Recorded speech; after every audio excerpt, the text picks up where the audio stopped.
All right, ladies and gents, welcome back to this week's Walk and Talk. Although you'll see we're going to be in the car today because there is a big storm outside and the audio is just getting ruined. So we're going to talk today in the car. Now, we're going to go over what's just been finalized. I've been watching it for the last couple of days. This was the UN's meeting. And the main thing about this meeting was this new pact. It's called the Pact of the Future, the United Nations Pact of the Future. So we're going to be talking a lot about this today. I know there's a lot of comments. A lot of people have asked me to cover it and to really unpack what this means. So I will do that. And if there is any extra time, I'll talk about a couple of other stories here. So this was called the United Nations Summit of the Future then, and it concluded with the adoption of the Pact of the Future. This was an 81-page document, and it addressed global issues like climate change, poverty, misinformation, advocating for increased international cooperation and governance, or at least that's the line that they put out. That's in their PR and media. So let's actually break that down, because I've read the 81-page document now and I've gone over it. I've made a lot of notes, and that's another reason why we're not going to walk today, because it's going to be difficult for me to memorize everything that I want to say. So I've got it all on the phone here. So they say the whole purpose of this, the pledge behind it, is to work to make this improved world for future generations and to make it a more equitable and balanced world. Now, when we get into this, you'll see that the way they're proposing to do this, we actually covered this 2 or 3 years ago when I said what I thought they were going to do, and it looks as though that is what they well, it not looks as though it is what they are going to do with the transfer of wealth or money from certain wealthier countries to poorer countries, although that's just a minor point of the document here. Now, with all things, there's always good, there's always bad. So I just want to address that point as well, so you don't think I'm just going to cover all the negatives. There's always positives with any bad things that get enacted, of course. Now, the main thing that I got from reading this was that, and it's also in parts of their summary here, is that they feel they're not accelerating quick enough on their SDGs, which is their Sustainable Development Goals, as well as the Paris Accord. And of course, they're re-emphasizing yet again that if we don't reach this 2.5 degrees by 2025, it's irreversible. However, as I've said for the last 2 or 3 years, as soon as we get to 2025, they'll then say, okay, we've got this new study, it's not irreversible anymore, so we'll continue on with the path, and then by 2027 it's irreversible, and then they'll push it back again. This has been going on for the last 20 odd years now, so we'll probably see a continuation of this. Now, the other thing it talks about quite heavily is addressing the root cause of conflicts and to put in actions that will end wars and end future conflicts. Again, the way they're describing this, they don't even give specifics as to how they're going to do this, but you can't stop war, you can't stop conflict. It's always going to take place because of cultural differences between different groups of people, even groups of people within the same country. We've seen this in recent years, that people that hold the same passport are fighting among each other. So when you take this on a broader spectrum, and this is why some of the countries we'll get into later actually appealed against this or rejected the document entirely, because when they go into the global governance, they basically were saying, well, how can an African nation, for example, this was under one of the African countries that represented all 54, they're basically saying, how can we, when we have such different cultures within the African continent, how is this going to work when you have, say, an African country here and a Western country here? Like, think of a country here and then the US, for example. They are so far apart culturally. How is this global governance that's supposed to affect all countries, all nations, all people going to work? So again, that was not addressed, and a few people did actually question that on their speeches, but it wasn't addressed. It was just put through, of course, because certain things are never addressed. So the pact includes commitments to spend $100 billion annually on the SDGs, control digital spaces, and enhance data governance with particular emphasis on combating misinformation and hate speech. So they're basically taking control of the global media narrative is what it is. I talked on yesterday's video towards the end about how the media now, you used to have everyone getting their news from the print media, newspapers and other things, radio, television. But these three things are starting to decline, and what's growing is social media. So people are now getting their news online digitally, and that's why you're seeing all of these new policies and new laws coming into effect to try and control that, space and get the control back by governments. But it's not just governments now, it's governance. It's not just governments now, it's also large corporations as well, which is very different to anything we've had in the past. So it is slightly different this time. We also had Russia, Iran, North Korea, Belarus, Syria, and Nicaragua, who introduced last-minute amendments to the draft resolution to sort of voice their criticism of the text. They said it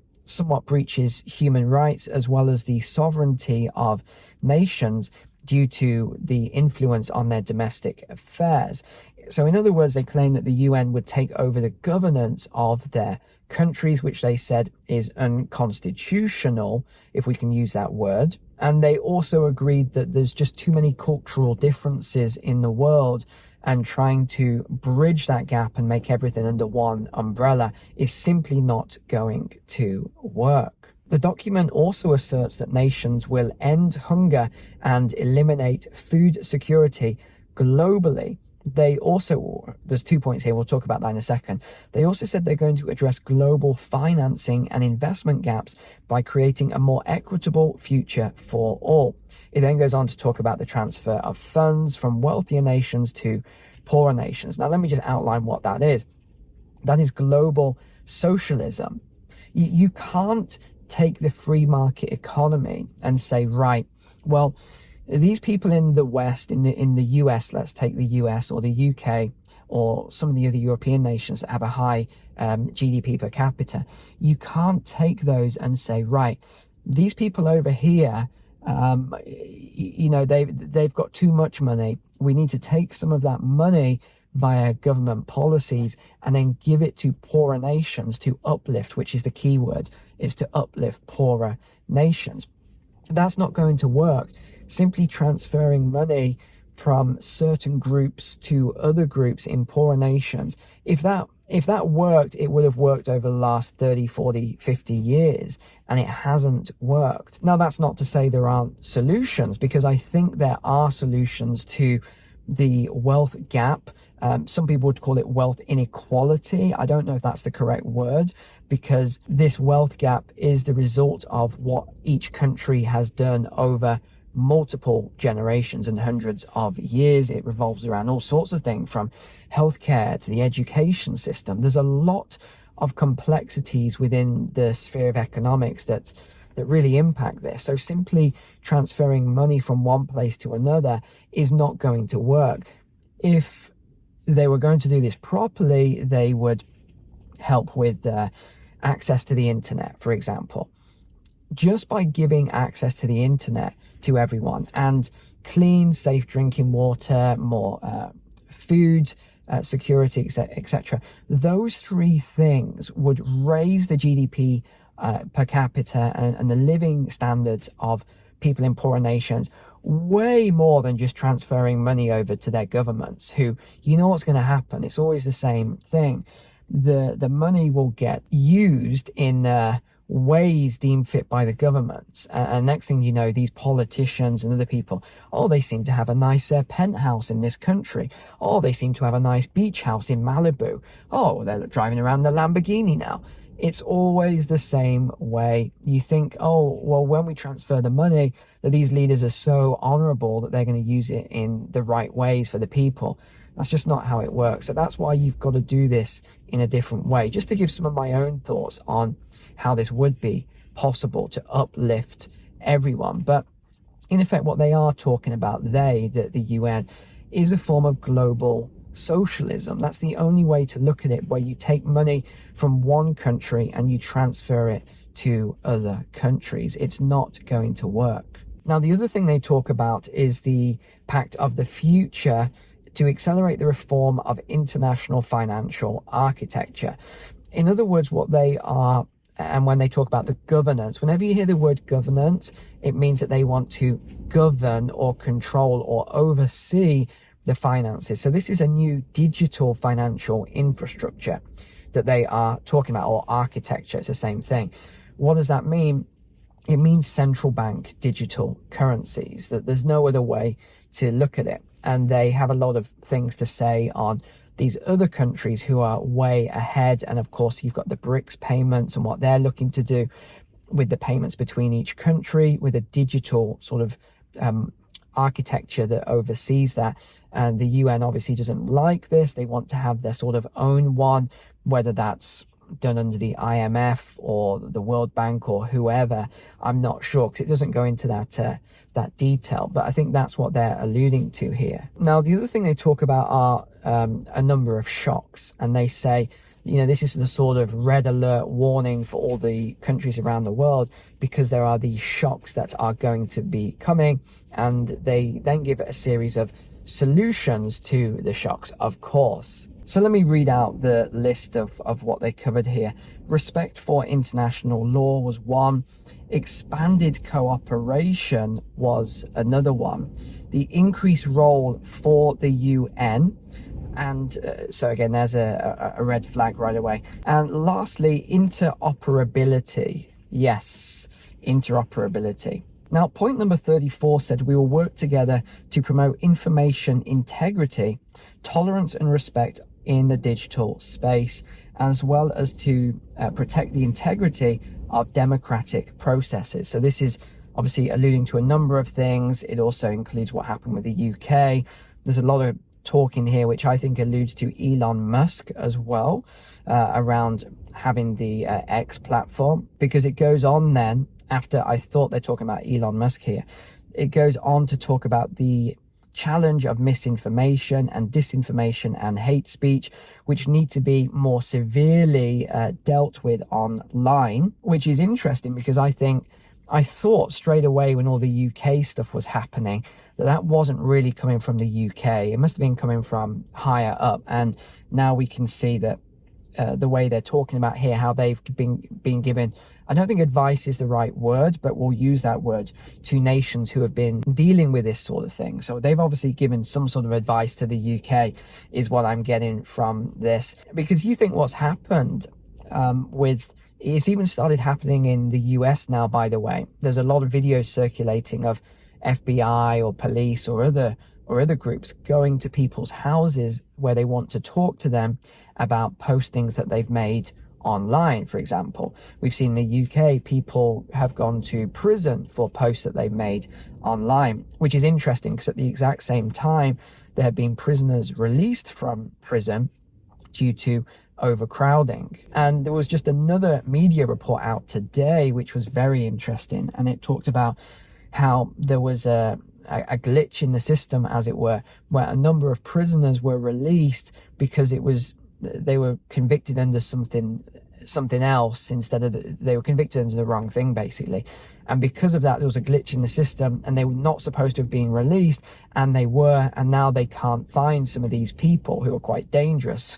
So this was an article that I was reading today out of the UK media. But the document goes on, it says, we urgently call on digital technology companies and social media platforms to enhance the transparency and accountability of their systems, and provide researchers access to all users' data. All users' data. That means pretty much all of us globally that use social media platforms. But also they said researchers. So this is the word they're using. We know they're not researchers. This is the government, this is the law enforcement, it's the police, it's, you know, all these sort of groups and other groups that we don't know of as well. And then they say, we commit by 2030 to, again, this is the 2030 agenda I mentioned yesterday, to design and roll out digital media and information literacy curricula to ensure that all users have the skills and knowledge to safely and critically interact with content and with information providers, and to enhance resilience against the harmful impact of misinformation. Now, last point on this then, the Republic of Congo, which represented all of Africa's 54 nations, as well as Mexico as well. They're not representing Mexico, I'm saying also Mexico, rejected these proposals and amendments. But it looks as though this has gone ahead anyway, even though there was a number of rejections from different countries. None of them were Western countries, by the way. So there we go. But I do think their sort of summary statement, their commitment statement, tells us the way this is going. And in the most dystopian aspect, it does remind me of the book 1984, where they say it's important for them, and again, I'm using their words, to actually control the information that goes out there. They need control of the social media, not control, but they need oversight is the best way to describe it. They need oversight of the social media platforms and what people are posting, so that they can control what people are seeing and what people are posting. They need to have that oversight. And I think that's the thing that concerns me the most. What I find the most disturbing is that, as we've seen in recent years, if something is put out that they don't agree with or doesn't go along with their sort of narrative, gosh, the wind is shaking the car, it's so strong here.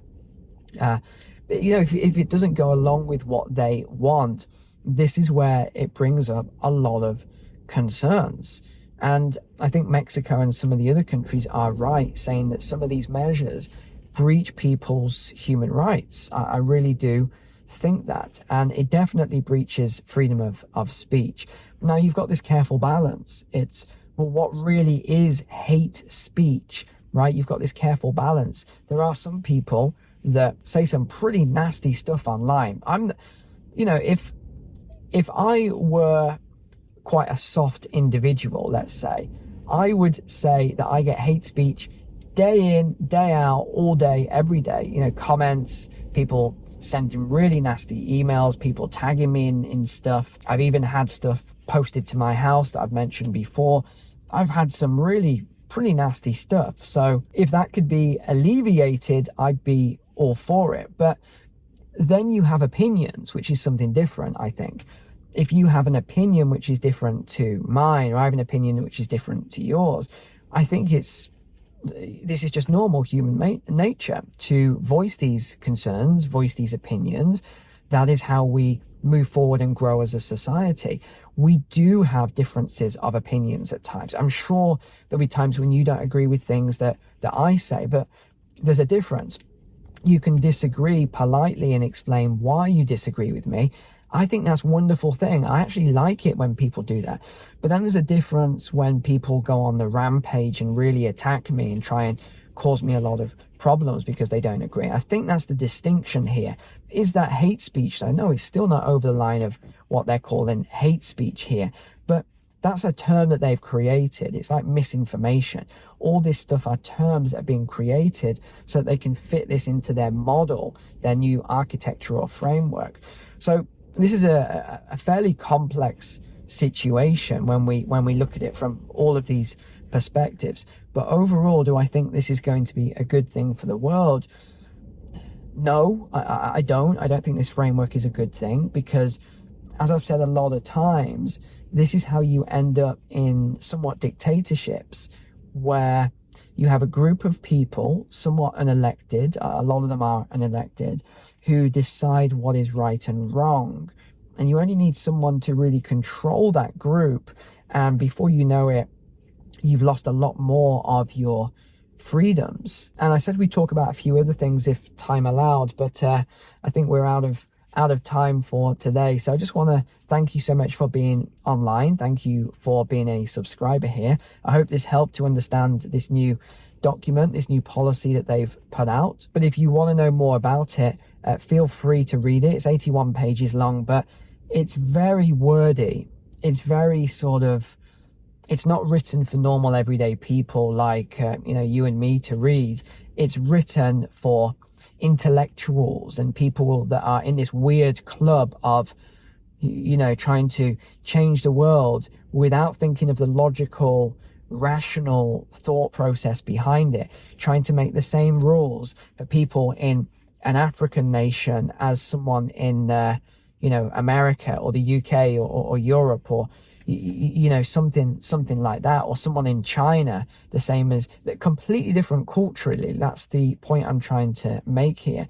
Very, very different cultures, and then trying to transfer money from one country to the other to make it more fair. Well, what is fairness? What is fairness when it comes to economics? Anyway, that's the whole nother video and whole nother story for another day. So I'll wrap it up there, but thanks so much for being online. Take care. God bless you all, and I'll see you on the next video.